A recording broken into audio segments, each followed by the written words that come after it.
सात तत्व छह द्रव्यर नवार्थ प्रत्याख्यान पांचों अस्ति काय का किया गया व्याख्यान। श्री नियम सारजी ग्रंथ आचार्य भगवान कुंद कुंद देव द्वारा विरचित।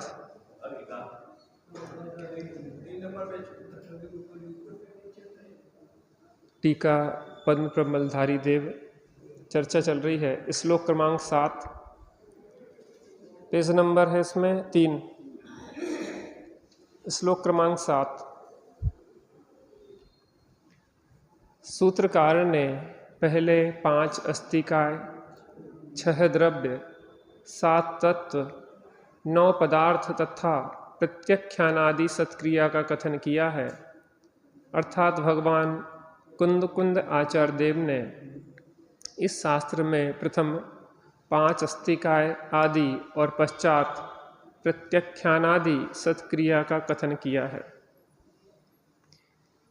अपनी चर्चा 5 अस्तिकाय, 6 द्रव्य, 7 तत्व, 9 पदार्थ के आधार पर चल चुकी है। अपनी चर्चा प्रत्याख्यानादि सत्क्रिया के ऊपर चल रही है। चूँकि पूरे ग्रंथ में इन्हीं का वर्णन है, तो संक्षेप में इस विषय को समझना अत्यंत आवश्यक है आगे विषय को समझने के लिए।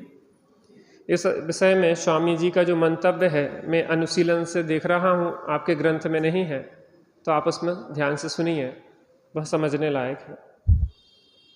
निर्विकल्प आत्मा की क्रिया ही सत्क्रिया है और बीच में शुभ राग की वृत्ति उठे, वह सत्क्रिया नहीं है, अपितु विकारी क्रिया है। चेतन स्वभाव ध्रुव परम पारणामिक तत्व है। उसके आश्रय से जो सम्यक दर्शन ज्ञान चारित्र की क्रिया होती है, उसका नाम सत्क्रिया है। प्रत्याख्यान किसे कहते हैं और भक्ति किसे कहें? चैतन में लीनता ही प्रत्याख्यान है और भक्ति आदि सत्क्रिया है। जो राग होता है वह असत क्रिया है और शरीर आदि की क्रियाएं तो जड़ की क्रियाएं हैं। जो समझने लायक विषय है, क्योंकि आगे प्रतिक्रमण, प्रत्याख्यान, आलोचना, भक्ति आदि की निश्चय परक व्याख्या होगी। तो निश्चय परक व्याख्या होने से कहीं हमें भ्रम ना हो कि जिन क्रियाओं को असत क्रिया कहा जा रहा है,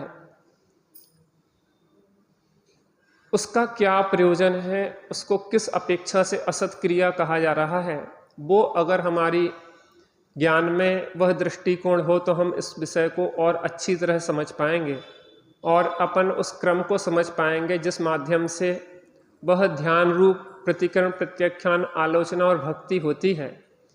इसलिए यहाँ पे अपन थोड़ी चर्चा कर रहे थे। कल अपन ने 3 चीज़ों पे चर्चा की थी। ग्रंथ में नहीं है, ग्रंथ में जो सत्क्रिया की चर्चा है उस विषय पे चर्चा है, प्रत्याख्यानादि सत्क्रिया। इन 2 शब्दों पे चर्चा चल रही है। कल अपन ने 3 चीज़ें देखी थी, निश्चय, व्यवहार और उपचार। कितनी चीज़ें थी? 3 चीज़ें, निश्चय, व्यवहार और उपचार। टोडरमल जी साहब के माध्यम से इस विषय को अपन ने समझने का प्रयत्न किया था। पुरुषार्थ सिद्धि उपाय के मंगलाचरण में उन्होंने जो कहा है, जब जाने निश्चय के भेद व्यवहार सब और कारण को उपचार माने तब बुद्धता। निश्चय अभेद सो निश्चय, भेद सो व्यवहार, और उस निश्चय की प्राप्ति का जो कारण है उसे कहा जाता है उपचार। क्या कहा? अभेद सो निश्चय, भेद सो व्यवहार, और उस अभेद की प्राप्ति का जो कारण है उसे क्या कहा जाता है? उपचार। देखो, हमें आत्मा की अनुभूति करना है। क्या करना है? आत्मा की अनुभूति करना है। आत्मा की अनुभूति करने के लिए हमें सच्चे देवशाद गुरु की जरूरत होगी, क्योंकि अनादि काल से आत्मा अपरिचित है। कैसा है? अब अनादिकालीन अपरिचित आत्मा को समझने के लिए हमें उन लोगों की जरूरत होगी जिन्हें उस आत्मा का परिचय है। देखो हम कहीं जाते हैं तो वहाँ का जो लोकल का व्यक्ति होता है, तो कहीं जाना हो तो किससे पूछते हैं? जो वहाँ पे रहने वाला हो और वहाँ उन स्थानों को उसने घूमा हो, वो आता जाता रहता है।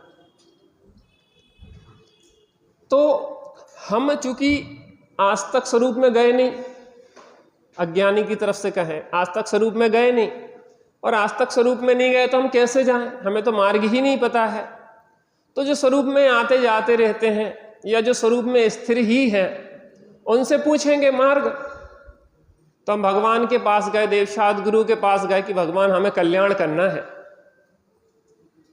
क्या कहा? हमें क्या करना है? कल्याण करना है। तो उन्होंने बताया कि कल्याण करना है तो सबसे पहले तत्वों का निर्णय करो। क्या करो? तत्वों का निर्णय करो। तो तत्वों का निर्णय करने लगे तो गुरु ने क्या कहा कि तत्वों को समझो और तत्वों में हे गे उपादेय को समझो। तत्वों को समझो, समझने के बाद हे गे उपादेय को समझो। तो हमने हे गे उपादेय को समझा। तो हे क्या है? आश्रवबंध है। गे क्या है? अजीब है। गे क्या है? अजीब है। और उपादेय क्या है? आश्रय करने योग्य उपादेय जीव है, और प्रकट करने योग्य एक देश उपादेय संवर निर्जरा है, और पूर्ण प्रकट करने योग्य उपादेय मोक्ष है। प्रकट करने योग्य, आश्रय योग्य तो कौन है? जीव है। जब भगवान ने ऐसा बताया हमें तो हमने क्या कहा किया? आश्रवबंध है दुख के कारण, संवर निर्जरा सुख के। क्या है? आश्रवबंध काय के कारण है? दुख के कारण है। और संवर निर्जरा क्या है? सुख के कारण। चतुर्गति दुख रूप अवस्था, सुख मुक्ति में प्रगटे। चार गति दुख रूप अवस्था है, और सुख कहाँ मिलता है? मोक्ष में।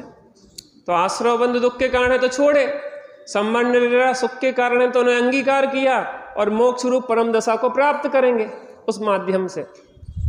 तत्वों का निर्णय किया, तत्वों में स्वपर का भेद विज्ञान किया। तो पर से बिन स्वा का ग्रहण अर्थात स्वा का श्रद्धान ज्ञान स्थिरता जब हुई तो क्या हुआ? निश्चय धर्म हुआ। क्या कहा? क्या हुआ? निश्चय धर्म। तो धर्म तीन प्रकार का होता है क्या? धर्म तो वास्तव में एक ही होता है, लेकिन एक उपचार से धर्म कहा जाता है, एक व्यवहार से धर्म कहा जाता है। क्या कहा जाता है? एक उपचार से धर्म कहा जाता है, एक व्यवहार से धर्म कहा जाता है। तो उपचार से जैसे अपन ने नारियल समझा था ना, नारियल के बोरे को भी उपचार से नारियल कहा जाता है। जो बोरा रखा ना आपका नीचे पैर पोंछने के लिए, ये काय का बोरा है? नारियल का बोरा है। जटाजूट खप्पड़ और लाल जो लेयर है उसको भी व्यवहार से नारियल कहा जाता है, क्योंकि वह क्या है? उसके साथ में पाया जाने वाला है सहचर। और परमार्थ से नारियल किसे कहा जाता है? वो वाइट जो अंदर की गिरी है वह परमार्थ से नारियल है। तो नारियल कितने प्रकार के हैं? नारियल तो खरेखर एक ही प्रकार का है। नारियल कोई तीन नहीं होते, लेकिन जिस बोरे में नारियल आते हैं वो उपचार से नारियल कहा जाता है। क्यों कहा जाता है? क्योंकि उसमें ही नारियल आता है। ऐसे नारियल खुले खुले नहीं आ पाएंगे, जब बाहर से आएंगे नारियल तो बोरे में आएंगे। तो वो जटाजूट का है, लेकिन उसको नारियल उसमें रखे होने से क्या कहते हैं? वो नारियल का बोरा। अब वो नारियल रियल नारियल के साथ खप्पड़ और जटाजूट और लाल लेयर भी होती है, तो वो क्या कहते हैं? व्यवहार से नारियल, क्योंकि वो उसके साथ में लगे हुए हैं। अभी वो इतनी दूर नहीं है कि अलग आ रहे हों, वो साथ में ही लगे आ रहे हैं। देखो दृष्टांत एक देश होता, इसको समझना। दृष्टांत एक देश ही घटित होते हैं, सर्वथा नहीं होते। और रियल नारियल क्या है? वो अंदर का। यहां पे कहा कि निर्विकल्प आत्मा की क्रिया ही सत्क्रिया है। सत्क्रिया में प्रतिक्रमण, प्रत्याख्यान, आलोचना और भक्ति, ये चार पे चर्चा कर रहा है। काय पे चर्चा कर रहा है? प्रतिक्रमण, प्रत्याख्यान, आलोचना और भक्ति। देखो अब इन पे चर्चा करें। कल अपन ने भक्ति पे चर्चा की थी। कैसे भक्ति पे चर्चा की थी? उपचार से भक्ति किसे कहा था अपन ने? वचन और काय से जो हमने भक्ति की, शरीर से हमने हाथ जोड़े, वचन से जो हम बोल रहे हैं, जगत के देव सब देखे, कोई रागी कोई द्वेषी, किसी के हाथ आयुध है, किसी को नार भाती है, तिहारे ध्यान की मूरत अजब छवि को दिखाती है। अपन जो वचनों से बोल रहे हैं और हाथ जोड़ के या शरीर से जो चेष्टा कर रहे हैं, वो कौन सी भक्ति है?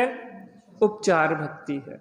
क्यों है? क्योंकि शरीर और वचन की क्रिया आत्मा से पूर्णतः पृथक जड़ की क्रिया है।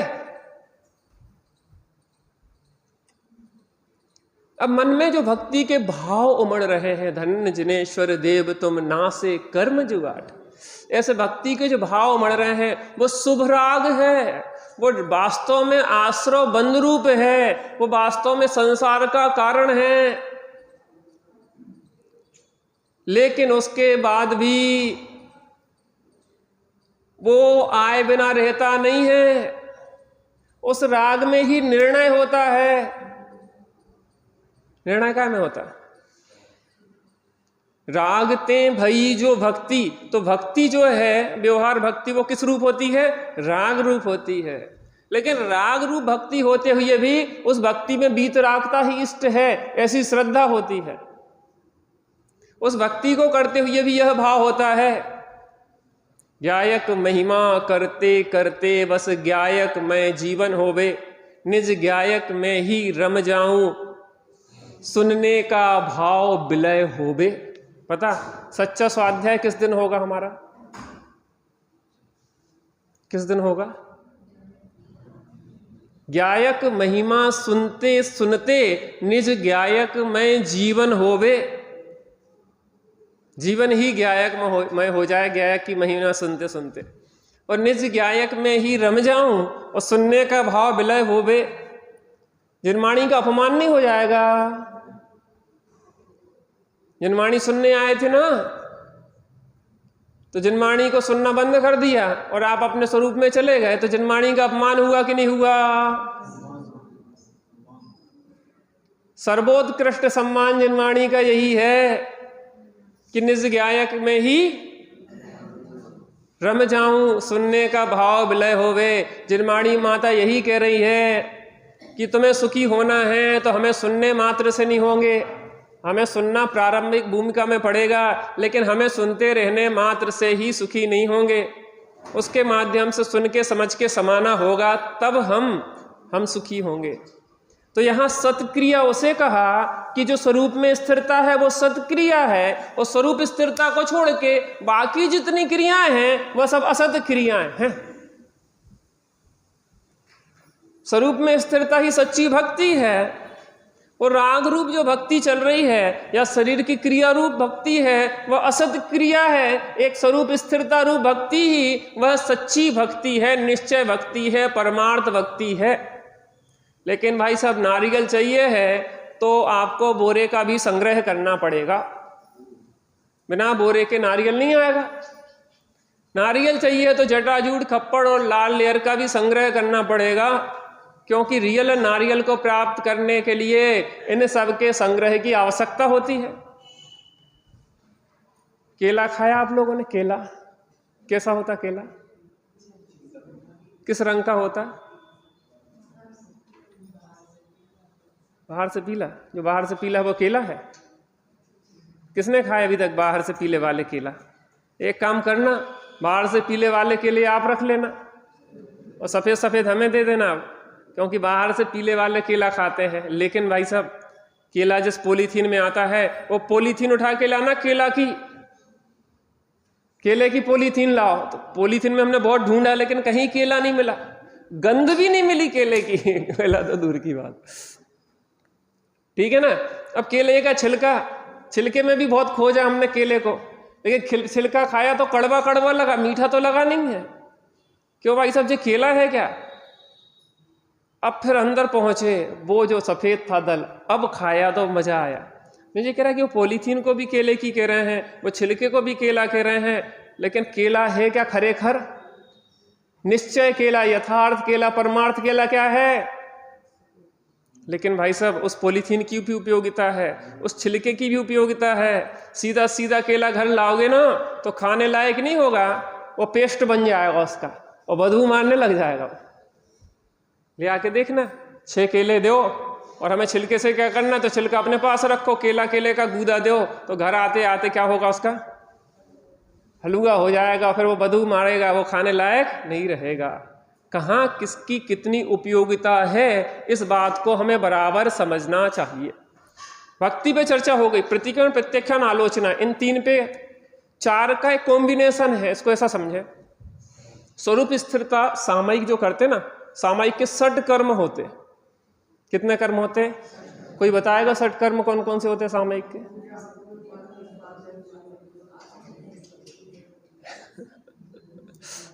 काय का भेद बता दिया। हम तो मुमुक्षु हैं, हमें सामयिक से क्या करना, ये तो व्यवहारवान के काम है। हमें तो स्वाध्याय से मतलब है। सामयिक के 6 कर्म कह रहे हैं हम, श्रावक के 6 कर्म नहीं कह रहे, सामयिक के 6 कर्म। बीच में पहुंच गए, शुरू से करो, शुरुआत। प्रतिक्रमण, प्रत्याख्यान, आलोचना, वंदना, स्तुति और व्युत्सर्ग, ध्यान, कायोत्सर्ग, कुछ भी कह सकते।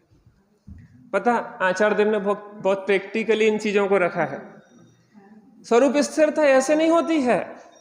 स्वरूप स्थिरता करने के लिए हमें अपनी परिणति को बहुत निर्मल करना पड़ता है। विकृत परिणामों में स्वरूप स्थिरता नहीं होती। दूसरे के प्रति राग द्वेष के भाव रखोगे, दुर्भाव रखोगे, दुर्भाव रखेंगे तो स्वरूप स्थिरता नहीं होगी। पहले कचरा खाली करना पड़ेगा अगर किसी उत्तम पुरुष को विराजमान करना है तो सबसे पहले क्या करो, प्रतिक्रमण करो। प्रतिक्रमण, पता प्रतिक्रमण क्या कहलाता? पूर्व में किए हुए दोषों की निंदा गर्हा करना। हमने प्रभु इतने दोष किए, हमने हा मैं दुष्ट अपराधी, त्रस जीवन राशि विराधी। रास्ते में चले आ रहे थे, कितने केंचुए थे, लापरवाही से जल्दी जल्दी भागते रहे और उन केंचुओं पे ध्यान नहीं दिया और झींगुर केंचुरे कैसे मरते चले गए। हा मैं दुष्ट अपराधी। आलोचना पाठ कितने लोग करते? बहुत बढ़िया, करना चाहिए ना। जब गलतियां होती, जब मुनिराज भी करते हैं निंदा गर्हा अपने दोषों की, तो हम तो श्रावक हैं, कितने पाप ही पाप होते रहते हैं ज्यादा से ज्यादा। तो आलोचना भी करना चाहिए, उससे कम से कम दोष तो ख्याल में आए, नहीं तो दोष ही ख्याल में ना आए। प्रतिक्रमण करो। अब प्रतिक्रमण में 3 प्रकार का प्रतिक्रमण अपन घटाएं।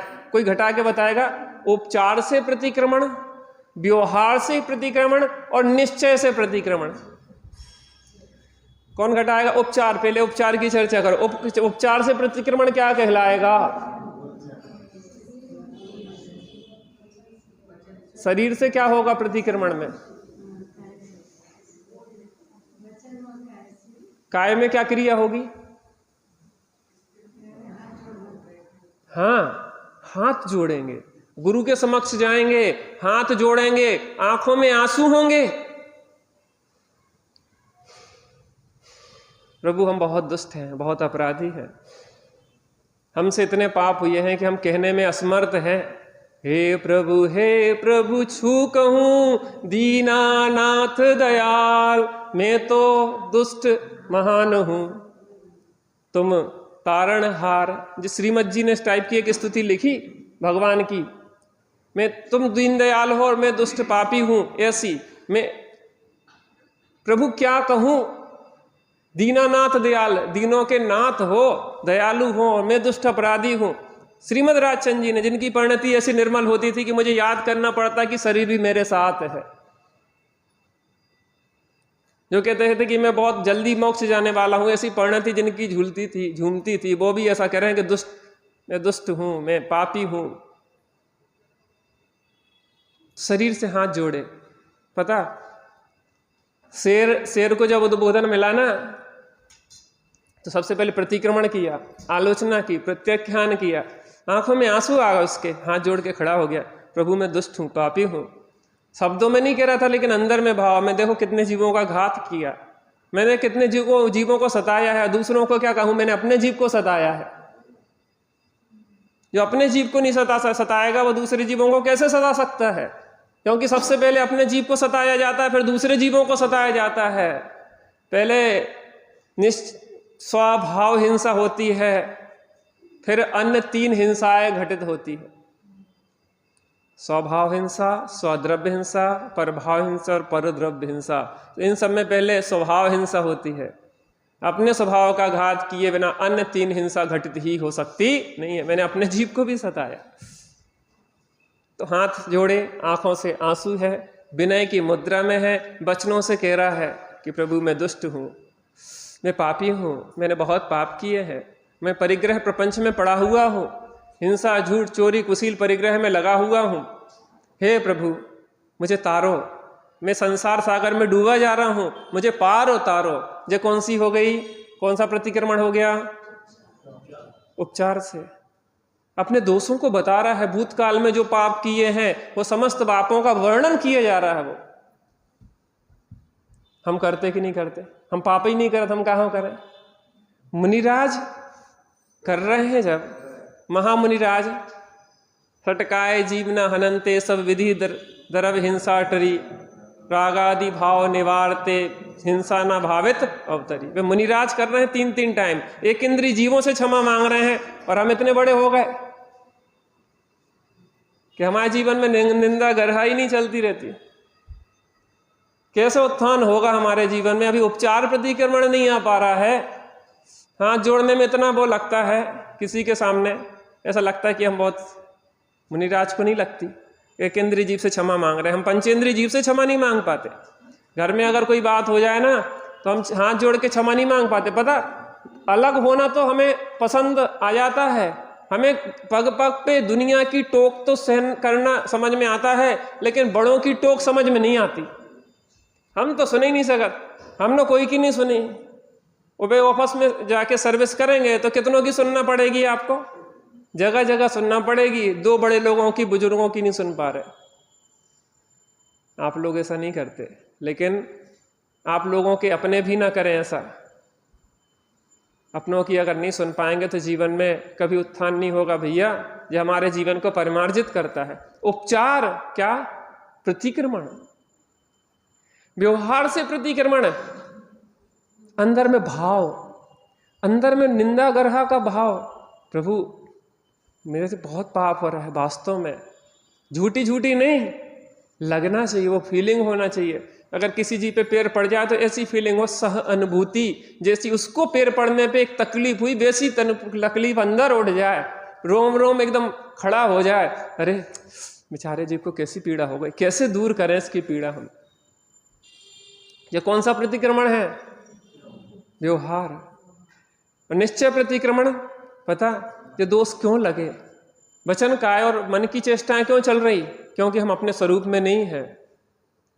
निश्चय प्रतिक्रमण हो गया अपने स्वरूप में समा जाना। जहां स्वरूप में समाते हैं तो कोई दोष नहीं लगता, क्योंकि स्वरूप निर्दोष है। स्वरूप के आश्रित परिणति भी निर्दोष होती है। दोष तो उपयोग बाहर जाए तब लगते हैं भाई। सबसे पहला दोष तो यह है कि हम अपनी आत्मा की हिंसा करते हैं, अपना उपयोग अपने स्वरूप से बाहर निकाल देते हैं। जैसे मछली रेत पे तड़पती है, समुद्र से निकलकर बाहर तड़पती है, ऐसी परिणति अपने उपयोग बान से निकल के उपयोग तड़पता है। क्योंकि उपयोग बान रूपी समुद्र में रहने के लिए बना है, बाहर बीहड़ में, बाहर रेगिस्तान में रहने के लिए, कसायों के रेगिस्तान में रहने के लिए नहीं है उपयोग। बात को समझ में आ रही कि नहीं आ रही? ये उपयोग, जैसे मछली जल में रहने के लिए बनी है, ऐसे उपयोग बान का उपयोग बान में रहने के लिए है। स्वरूप में रहोगे तो कभी कोई संकट नहीं आएंगे, और बाहर निकलेंगे तो जिनके दुख संकट निकट हैं महादुख संकट निकट रहेंगे सदा। समझ में आई ना? 3 प्रकार का क्या? प्रतिक्रमण। भूतकाल का हाथ जोड़े, वचन से बोले, मन से ग्लानि हुई इन पापों के प्रति, और ग्लानि ही नहीं करते रहे। जिस स्वरूप को भूल के जो सब दोष हुए हैं उस स्वरूप में स्थिर होगा तो वो क्या हो गया है? निश्चय प्रतिक्रमण। आलोचना, वर्तमान में जो दोष चल रहे हैं उनकी आलोचना, हाथ जोड़ के खड़े हैं, आंसू गिर रहे हैं गुरु के समक्ष।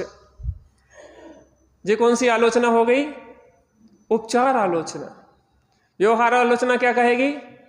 मन में जो अंदर में अपने दोष हो रहे हैं, वर्तमान में चल रहे हैं, उन दोषों के प्रति ग्लानि, उनको दूर करने की उपाय का विचार, गुरुजनों से उसका उपाय पूछ रहे हैं। हे गुरु, हमें जो दोष चल रहे हैं कैसे दूर होए?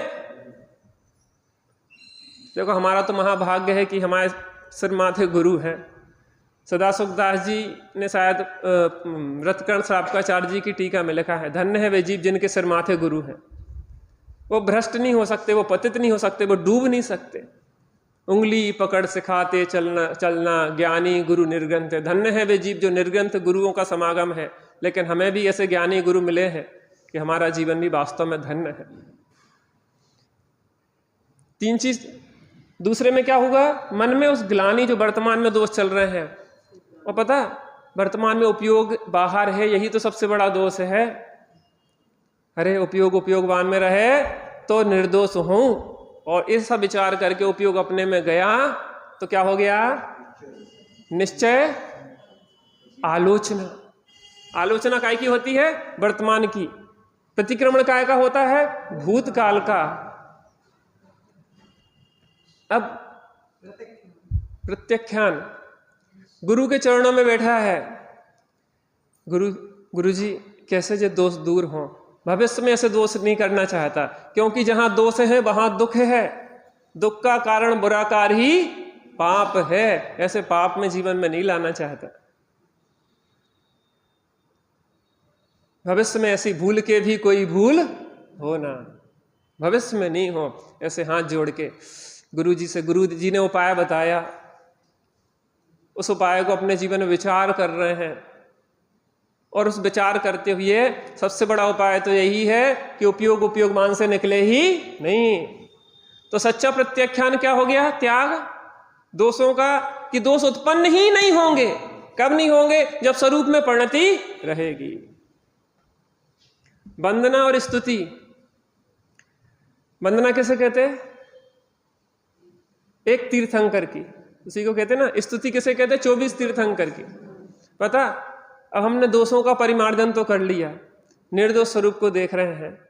जो निर्दोष स्वरूप को देख रहे हैं उनके चरणों में नत है भगवान की भक्ति। अभी खाली किया गंदगी से, अब कुछ अच्छा भरेंगे ना। अब कुछ अच्छा भरने का समय है। दोष तो निकल रहे हैं, लेकिन कुछ अच्छा भी तो जाए। भगवान की भक्ति कर रहे हैं। अनंत चतुष्टय के धनी तुम ही हो सिरताज, मुक्ति बधू के कंत तुम 3 भुवन के। महावीर स्वामी नयन पथगामी भवतु में। एक तीर्थंकर की स्तुति करी। अब उनके गुणों से भरते जा रहे हैं हम। तो जो शरीर से चेष्टा हुई वो क्या कहलाएगी? उपचार से क्या कहलाएगी? वंदना। और जो भाव चल रहे हैं भक्ति के, वो क्या कहलाएंगे? व्यवहार से भाव। और उनकी भक्ति करते करते अपने स्वरूप में ही लीन हो गया तो वो क्या कहलाएगी? क्या कहलाएगी? वंदना। स्तुति 24 तीर्थंकरों का विचार कर रहे हैं, उनके हाथ जोड़ रहे हैं, वचन से कर रहे हैं, वो क्या हो गई? उपचार से। और भाव जोड़ रहे हैं उसके साथ, वो क्या हो गई? व्यवहार से। और उनके विचार करते करते स्वरूप में परिणति स्थिर हो गई है, वो क्या हो गई? पता इसके बाद क्या है? व्युत्सर्ग, ध्यान, कायोत्सर्ग। और ऐसा करते करते अपने स्वरूप में ही रह गए तो ये हो गई सामायिक। ये कहलाते सामायिक के 60 कर्म। धरुर समता भाव सदा सामायिक करिए, पर्व चतुष्टय माहि पापत प्रोसद।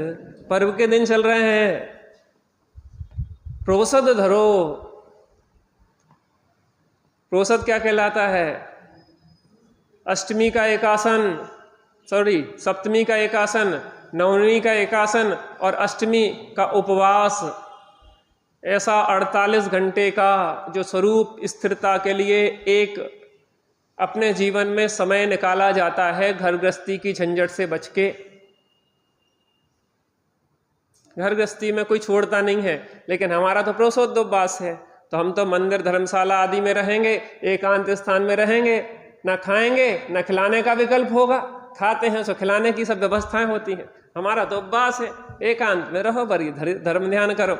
जैसे मुनिराज जीवन जीते हैं वैसा जीवन जीने का अभ्यास करो। बता, जो शिक्षा व्रत होते हैं ना, शिक्षा व्रत, वो काय की शिक्षा होते हैं? मुनि पद धारण करने की शिक्षा होती है। कौन कौन से शिक्षा व्रत हैं? कौन कौन से शिक्षा व्रत की बात कर रहे हैं हम? 4 शिक्षा व्रत की बात कर रहे हैं। कौन कौन से हैं? सामयिक, प्रोसोद्योपास, अतिथि समविभाग और